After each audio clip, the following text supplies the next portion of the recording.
Welcome back, folks. The EGC custom map show match that we have put together. A best of 5 between LucifroN and Kasva to discover two new maps that we will select to use in the road to Red Bull Wololo Legacy. I'm KillerPigeon, and joining me on the mic again is Lidakor. LucifroN took game 1 on 4 lakes, but now we move into the hill between us. An ominous name, Lidakor, and a beautiful map coming from the creator, FOM.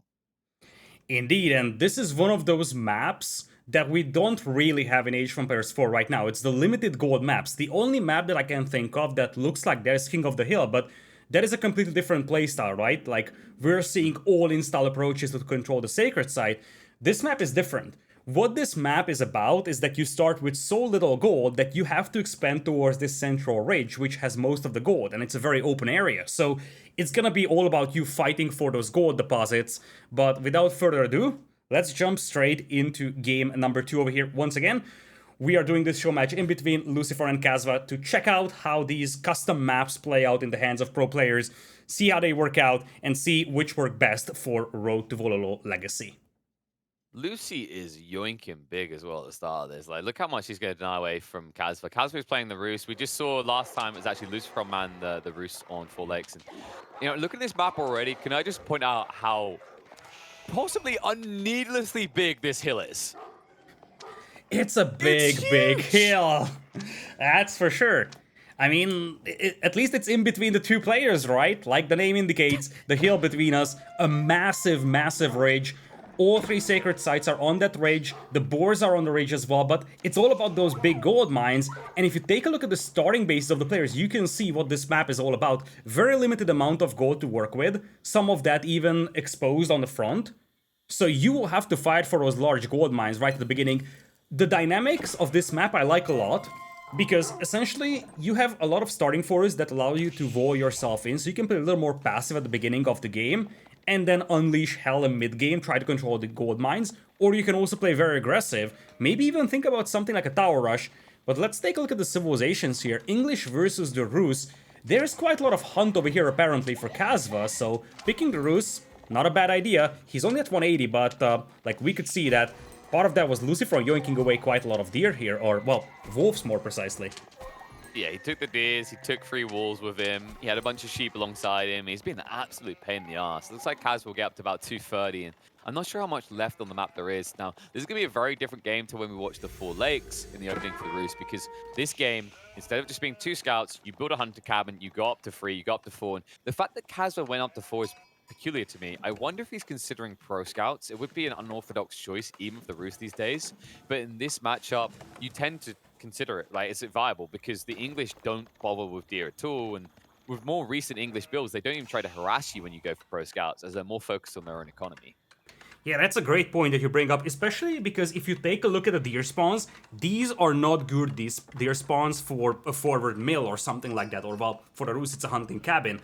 These deer patches are very much exposed over here, so accessing them is actually very difficult, or well, at least it's a little dangerous. So you definitely contemplate the decision for going for a professional scouts over here, simply because that could give you a bunch of extra food to work with. And obviously, that's something that the Rus will be more than happy to have, simply because you might be thinking about a professional scouts 2TC build or professional scouts fast castle. I would love that, to be honest, from Kasva, because if you go for fast castle here, you secure some relics for yourself, you get yourself a buffer in case you get pushed away from the gold mine. So I think relics on this map have an even higher importance than they have on, let's say, Arabia or Lipany. Yeah, I think if this map makes it in, it will have a higher priority for picking Roost versus Delhi than Hy-View does, right? Delhi versus Roost than Hy-View does right now. Like, what I'm talking about is like the dynamics between those two civs. We've been seeing it a lot right now in Hy-View. If you look at the center of the map, look where the boar is, look where the sacred site is, and look where it's situated. Like, if the spawn is consistent with a centralized boar, I think this is going to be a very strong map for the Roost, because you'd be able to block any civ that relies on sacred sites, and of course these big fat gold stacks, while also getting access to a boar as well. Does mean you're getting a crappy hunting cabin in terms of gold generation, but it's on the way to your opponent's base. It's from the high ground. It's good raiding position. I wonder if Kaz is going to try and do it in this matchup specifically, or if you'll feel like the variable of English longbowman is a little bit too threatening. Looks like we are approaching a 2 Whoa. TC build here from LucifroN. This was scouted by Kasva, by the way. The interesting thing is that LucifroN is going fast feudal 2 TCs instead of being a little slower and establishing some farming eco beforehand. Yeah, but look at the counterpart to this. Kasva's going for the ball. Like, he already has a scout that keeps parking around the ball. I think He's he is going to be mining going stone. towards it here. Kasva Wait. decided to mine stone here. What? I think the idea is that he would need to wait a little bit for the Yeah. second Golden Gate ticket, so he wants that TC as soon as possible, or alternatively, he doesn't want to buy stone. You can also think about it this way: if you mine your stone, even if you're a little slower as compared to just buying it, you save your tickets. Yeah, the interesting part to me as well is like the reason I say he's gonna go for the ball is when you park a scout on the ball the way Kasva did, it's usually showing intention. But then it seems he switched up the moment he saw that the second TC was going to come from LucifroN and decided he had the scout aggression to be aggressive, but very quickly learned that the English is the one civ you can't feel confident attacking villagers against, as all of those maniacal little buggers, well, they wield short bows that fire for 5 damage each. Indeed, you have the longbowman coming out of the council hall, and you have the shortbowman coming out of the town center. And this could be a board TC here for Kasva. You see, he's There it already at is. 330 stone, or is it? Looks like he's just going for hunt, though. No. Yeah, he's going for hunt. Like, because the problem is now, because your opponent already teched up, if you run out to the central board and try to build, there's going to be 2 longbowmen there killing you. So it's too high risk, little reward. Usually when you see board TC plays, most notably like B in the top 20 does it a lot. It's when you have a wood line as well, so that you have multiple resource sources. If you went out to the center there, you would have gold and meat, but the roofs tend to need a lot more wood than gold at the early stages of the game. Yeah, I agree with you. At this point, it's too risky to move out for the boar for Kasva, or at least for the time being. We could see a very much delayed boar in the future, where if he feels like he's got map control established, he still moves out for it. Both players are aware of the second town center of the opponent. Kasva is sitting at 120 stone. I wonder what he plans to do with that. He may have just overmined it. But it's also possible we're going to see some towers in the near future with some tower emplacements. And ooh, that scout is going down here from LucifroN. That's a painful loss. A little bit too adventurous out of Timothy there. Will mean only 1 scout in the field for LucifroN, and that scout's probably going to have to patrol with the Lombos, because otherwise you never know what's coming over the hill, right? You won't be able to see it before it's too late. And it looks like those Lombos are moving up towards where the TC is, so he knows about it. He has the high ground, but folks, this is not Star Wars. This is Age of Empires 4, and although the high ground can be beneficial in certain situations for vision, we are not AoE2. You don't get any bonuses to your damage output. Yeah, but one thing that you do get is a very nice line of sight on this location, and you see that the hunt is to the front compared to the town center, so you could harass those villagers out there. Can we check line of sight on that TC, actually? TCs have very interesting line of sight, so you might be surprised at what you don't see here, depending on the way the terrain's interacting. So if we check... Yeah, so it looks like... it's the scout. It's the scout in the stealth forest on the left. Vision. I'm pretty sure he wouldn't be able to see uphill, because if those don't know, it's actually quite interesting. If you drop a town center next to, say, a stealth forest, it won't see into the stealth forest at all. It gets completely blocked. You can see it here, actually. This is perfect. Like, if you look at LucifroN, he can't see past that stealth forest that's right next to him. So, like, in terms of vision variables here, like, without that scout, you might see diminishing info gained from low ground. So I'm kind of curious to that element here. Another thing, maybe, like, look a little bit more on the map generation side, as it's a proxy base. We've seen plenty of them, whoop-de-doo. The part that I wanted to highlight is we haven't talked about the sacred site placement just yet. We talked about the center one, how good it is for a ball rush, but I feel like these sacred sites are quite condensed on the north side. And when I look at the south side of the map, I don't know if you feel the same, Lidakor, but there's not really much down there unless you're a trade enthusiast. There's no real reason to play the opposite side of your own map. Yeah, that's indeed the case. Of course, it depends on how much access you have to gold in this central part of the map, right? Like, if you have that central part of the ridge denied, you might still venture to the left side of the map. But as you pointed out, most of the attention is in between the players here, and you see Kasva is trying to tower the gold mine. You have very limited starting gold. So a successful tower here could easily deny key resources, and then LucifroN could find himself without gold here. Especially when you look at the map. Like, if you look at the options available to LucifroN, then this is another thing, like, maybe it'd be better to put a gold vein down there. Like, it's the opposite side of your side of the map. So, if for comparison, like, if we're talking LucifroN, he's technically started east corner. Check south corner. He's got no gold down there. Same with Kasva. He's technically spawned north corner. Check west corner. He has no gold on his side of the map that's safe at all.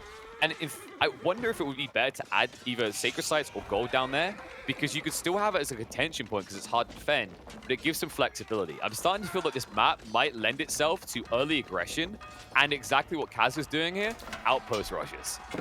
Yeah, like this could easily just switch into a full Mongol map here at this space because it has such a high upside to deny the enemy gold mines over here. You have less gold mines to work with than on Arabia, close to your base. And the thing is that if you have that horseman power, like let's say Kasva has in the middle of the map, it's impossible for LucifroN to move out to the middle. Oh, lag? Did we lose the feed? Is vodka... Has he spilled vodka on his stuff again? He does this a lot. Oh, boy. You know, in my mind, I'm at this point, I'm convinced like vodka, like he simply named that because he spills vodka on his router, he spills vodka on his PC, he spills vodka on his mouse. Alright, we'll bring you back the game in a matter of seconds. We're trying to wait for an update from our observer over here. Until then, Like, oh, yeah, go ahead. oh, I guess like I don't know if we're gonna edit this down, but like if we're not, like it's an interesting point because like I think it's good to talk more in about these maps as we've seen the first time, and while we're trying to commentate the games, it's a nice idea to like look at them, and I think this is a good time to talk about that issue of the west and south corner because I do feel like there's not much there to contest over.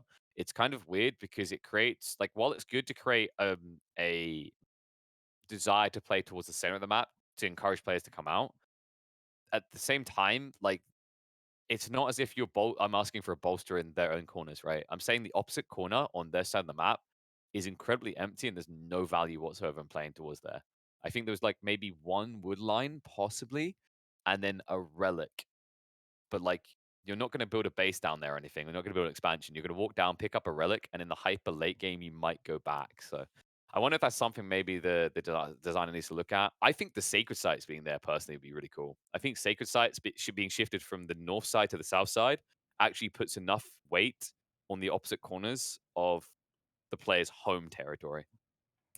Yeah, indeed, that could be a great way to make the game or this map a little bit more diverse in terms of strategies, so to say, because obviously we are seeing one game on this map, and the Yeah. meta would evolve over dozens of games, as we have seen this meta evolve for the built-in maps over the previous months, right? If you go Mhm. back to the early days of Age of Empires 4, basically no player picked Mongols. Very few people picked Delhi. Of course, there were some balance patches as well, but it took a couple of months for the people to figure out which civilizations are most suitable for which map. Like, if you go back day number 1, even on Highview, everybody picked French instead of even attempting to go for a Rus. So, using the same idea and same concept, you expect players to take some time to figure out the meta for these maps. And as we are seeing, this early aggression could be a very relevant type of approach here, especially because it's very easy to push your opponent away from those gold mines. For sure. And maybe like I'm trying to look at it from multiple approaches because I think there are players that will actually like that those corners have nothing to them. And there's certain other players that are more methodical and late game and they'd like the idea of like corners where it's harder to reach that could be exploitative. But I think there is like a nice balance point where you want the different areas on the map to like have a draw to them, right? If you think about the way Dry Arabia is structured, like Dry Arabia, although that's sacred sites, the center, and there's gold there, if you look in the corners, there's also small gold spots and there's berries and there's reasons why you might want to go out there for a sneaky, like, I'm going to hide a TC back here or something moment. Whereas on that map, like, there's a little bit of woods. I think there was one wood line, but you have 3 wood lines at home. So it's very difficult to get blocked out on wood. And we'll see how Kasva does when we get back in. But, like, right now, what the strategy he's trying to employ could be it could end up feeling a bit weird simply because the amount of wooden fortresses you need to fully block an English player off wood there. And you see LucifroN is trying to find himself some access to gold in the middle. He tried to move out to the northern side as we're back in the game. But these got intercepted by Kasva, and this is the dynamic that you see. He's denying the initial gold mines, and from this point on, he's got that combination of scouts and horsemen, now including some knights into the army as well, that will just keep hunting for villagers. Yep, and there's so much gold here to make a proxy base out of. It's like the different way to go because we talked about possibly going for board, but like that's not the limiting factor. It's actually an interesting dynamic here. It's one the Roost can still heavily leverage, but like you don't make the ball play on this map. And Kaz has done a remarkable job of identifying that because the limiting factor for him on his side is gold. Like this map is designed to push you very quickly towards the center. And I'm still gonna like nitpick that I think like the outskirts like have no value. But at the same time, it does mean that we should get very aggressive gameplay, even as the meta evolves, because there's so much necessity to play center map. And Kasva, now on the way towards Castle Age, he's already set up with the barracks. It is very possible that LucifroN will be able to take down those towers out there with the battering rams, but by the time he gets up to Castle Age, Kasva's gonna have a reasonable amount of men-at-arms, and more importantly, he's going to start picking up those relics, and that's where the value for the Roost comes into play. Because, obviously, as we've seen in the previous game as well, those relics are a big boost to your eco, even more so on this map, because you will have, as we discussed before, a buffer in case you lose access to those gold mines. Looks like both of the towers will be cleaned up. In the meantime, Kasva is busy getting some more bounty for himself. I think he's taken up both of those boars, actually. Yeah, makes sense, right? 75 gold each, and you've got like surplus troops that are doing nothing right now, and he is up to 355, so reasonable, respectable score in the end. The thing that's kind of peculiar to me, actually, is I think that this is two of the best civs to probably see on this map because of the allocation of resources. So what I mean by that is, like, if I was to say this civ needs wood and this civ drives itself on wood, like, what are the top 3 civs you think of? Well, probably Roost goes number 1, right? Yep, definitely. Would you put English up there? Because I would. Probably, yeah, absolutely. I mean, if you think about Yeah. that, they are just so reliant on longbows. Exactly, longbow spears, or even if you go for the Mister build, that's the horsemen still require wood. And also the outposts as well. The other civ that could be up there, by the way, is Mongols, right? So it's Mongols, Rus, and English. Now, the reason I bring this up and it's interesting is, what is the safe resource for you in this game? Is it wood or gold? It's wood, right? It should be very hard to keep people off wood. So it's actually pretty cool that these players had possibly a similar fall, because they picked 2 civs that should be safe to always get wood, and that's what they need to fuel their early game economy. But now, Kasva gets the 1-up because he's able to move in the center. I think this is what's going to make this a very interesting dynamic, is if you don't fight for center, you could very easily find yourself locked in feudal for an eternity.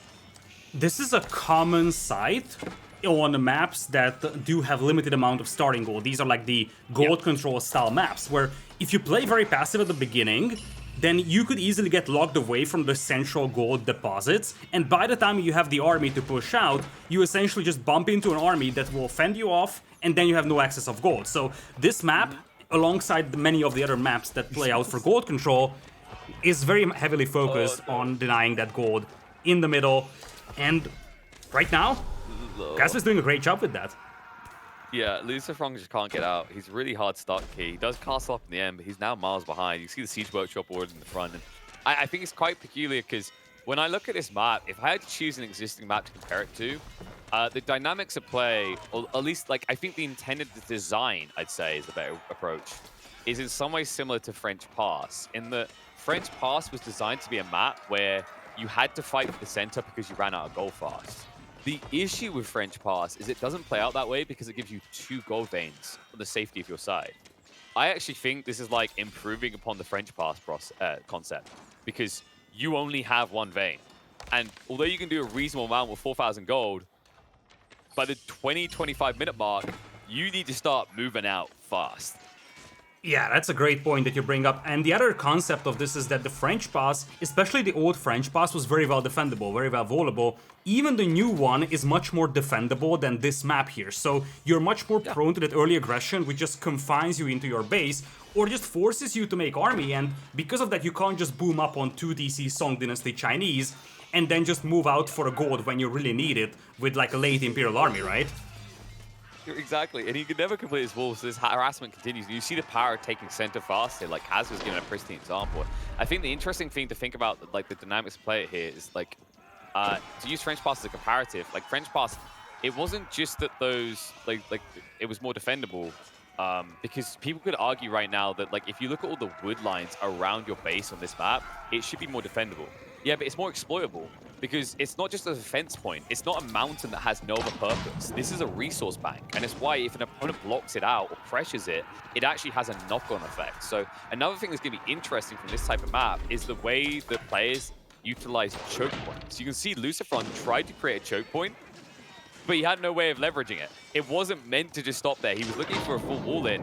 Whereas on the other side, like once you reach this point, you get the mangonels, you start forcing these kind of cluster points, it can get very uncomfortable. So I think that this could be quite an interesting map. I'm still a little bit unconvinced on the sacred sites and maybe the opposite corners, but I think the creator has done a phenomenal job of the initial spawn area and the center resource allocations. A really big shout out to FOM for that. Yeah, indeed, like the concept of the map is just great because we talked about this one, these limited gold maps, like let's say French Pass or let's say King of the Hill, those play out completely differently because you have enough buffer at the beginning to try and play for late game, or in the case of King of the Hill, it's more about that central sacred site control. But this one is really about gold control, putting up pressure to deny the enemy gold, but also, you know, trying to play with those proxy bases, solidifying your control over that middle area. It is definitely one of the more snowbally maps, so you fall behind a little bit early game, you could be in trouble very easily, but that is usually how gold control maps like this one play out. Well, this attempt to get a keep up, it's going to be so difficult. It's not going to work. LucifroN, I would recommend cancelling and backing away here. He's going to try to wrap. The Mangonel was attacking the wrong target, though, but his second one is coming in. And Arms will try to clap down the Knights. Maybe he gets the keep up. How high is the price going to be is what you have to really ask, because look at the amount of troops now flood in. Kind of looking unanswered. And another interesting thing to think about, actually, with the comparison to King of the Hill, I like that you brought that up, because here's the difference for King of the Hill and this. Wood. The way wood functions. Have you ever tried to block someone's wood line on King of the Hill? How do you do that? Like, if you've done that, you've already won the game. Whereas with free wood lines, it's feasible, but it's challenging. To do it, you have to all in, and it has risks associated. And I quite like that. It's an option available, but it's difficult to maintain and obtain originally. And the reason I think that's good is because in a situation where a lot of people are very angry about outpost rushes right now, it discounts the entire impact of outpost rushes or forces you to double down to do it. And that's why I think this has worked out for Kasva, because he's a double downer. I've watched this guy non-stop build outposts where every other player would just stop. And he's proving why it can work. Like, he didn't overcommit in this situation, but he did commit to 4 bases. He built another TC in the center. He built a full proxy base line. And now he's always ready to just run into LucifroN's base as a result. The eco numbers are still the same, essentially, for the two players. Massive farming eco out there for LucifroN, also quite a lot of cavalry production out there, obviously. Your food eco is really good, so you can just spam cavalry, but access to gold is becoming more and more of a concern. That is the only small gold mine that LucifroN has access to, and you see, Kasva is now switching the style that he's going to play with. He's just going to play with voles and gold control. Yeah, we talked about the choke point, right? He's creating it now. So you're going to have to funnel in. You're playing against Mangonels. And if you can't get past them, you can't touch them down. It's smart by Kasva. Like, it's just Siege to win the game now, right? Take, you know, like, I don't know what we call him in this situation. Siegeva, I guess, would be his name. Because it's looking to be his final form here. I don't actually see how LucifroN deals with it directly. Good thing that he's got out before the walls have gone up. But this won't be good enough to stop Kasva. He'll send more villages. So you need to actually find a way of holding this area permanently. The problem I do see for LucifroN in the coming minutes is look where he built his farms. You see what the trebuchet is to the south side? It's going to torch all those farms. And that's going to shut down your eco. And you're already struggling to afford the gold count of these knights as your small vein is getting very small. How are you going to afford the food cost in the coming minutes? Yeah, that is definitely a concern to take a look at. And behind this one, of course, Kasva does have 5 relics. And also, one thing we haven't talked about yet is that on this map you can also trigger that sacred site condition for yourself, but Kasva has no desire to do that. Is that he's dropping a castle very much on the front over here. There were some longbows around those, so that castle might be denied for the time being. Yeah, so he can get the other sacred site because it's behind the wall that LucifroN built, but like that's not his win condition. He doesn't need to win via that. He's so far ahead and he knows it as well. And the longbows, remember, they take bonus damage from the Mangonels, so they don't want that fight at all. You can see he's already bailed in that farmland area at the front of his base. Now, luckily for English, it doesn't cost as much to build these farms, but I think the lesson we're taking away from this series, Lidakor, is it's not even that X custom map is good or Y custom map is good. It's that when you add a new custom map into the game, just play Rus. Because this is 2 games in a row now where the Rus have dominated. 2 games in a row now where they've gotten 5 relics. And reminder, the last game it was LucifroN, so you can't even just say it's Kasva who's good with Rus. Like, both players are just dumpstering with the Rus. That's actually a great point that you bring up, because this was one of my talking points with Drongo over the weekend, in the first weekend of Road to Wololo, that part of the reason why Rus is just so much beloved is because it is so versatile. It might be the most versatile civilization of all, and we could be seeing an instance of that. Castle actually getting denied here for the moment, but I think it's going up. Yeah, it's gonna go up. Yep, you can't stop yeah, there we him. go. Kaz was like, I've got unlimited workers. Now get back in your base. And look, just as soon as he got the gold, oh man. And he won't be able to stay here. So if I'm Kasva, I just target the mining camp first, because then he can't even gather gold. And if he can't gather gold, he can't get a nightlight now, at which point he just loses. Yeah, and like that's the only accessible gold mine right now for LucifroN. Constantly raidable as well. Here come the men-at-arms. LucifroN is down to 12 army. I just don't see him being able to stop him. He's going to lose all the villagers, and LucifroN taps out. Another win for the Rus. Kasva evens it out on the hill between us. The hill between us. At first read, it sounds like a beautiful poetic story, but when it plays out, it's nothing but absolute murder. So I guess it could still be a poem. It would just be something written by Shakespeare, because this was vicious. The center really does demand that you give attention to it, and it allowed him to like pivot forward from there. Like even if he gets his early gold, I think LucifroN's still uncomfortable because Kaz was able to boom up in the center. You definitely have to play to that area. But I stand by what I said. I think your top 3 civs, if this map does get selected, is going to be Rus, English, and Mongols, and those will be regularly banned. Like one of the 3 always, because there's so much wood. Like, wood is the thing you can get a lot of. I think Mongols are going to be less desirable than the other 2, simply because of the fact that you want gold as your secondary, and you don't have, like, well, you have a good caravan route to go from gold vein to gold vein. They're far out in the middle of no man's land, so you'd have to control the early game. But interesting design. I think, I don't know, like, what your round of thoughts are. Mine would definitely be look at those west and south corners, or whatever the opposite corners are for the players, because they really are lacking any reason to play to them. Yeah, I agree with you on this one, but in case any of you, dear viewers, have any kind of feedback on the map, make sure that you write them down in the comments down below, because at EGCTV we want to make sure that we hear the audience's request, their feedback. Did you enjoy this game? Do you think it's actually boring? Do you think it would be repetitive? Because obviously, as we pointed out before, our number one priority is to entertain you, so we are trying to make sure that every single map that we implement into the tournament is going to be entertaining for you as the audience. Thank you so much for tuning in this one, and we'll catch you in game number 3. Keeps forgetting those like, subscribes.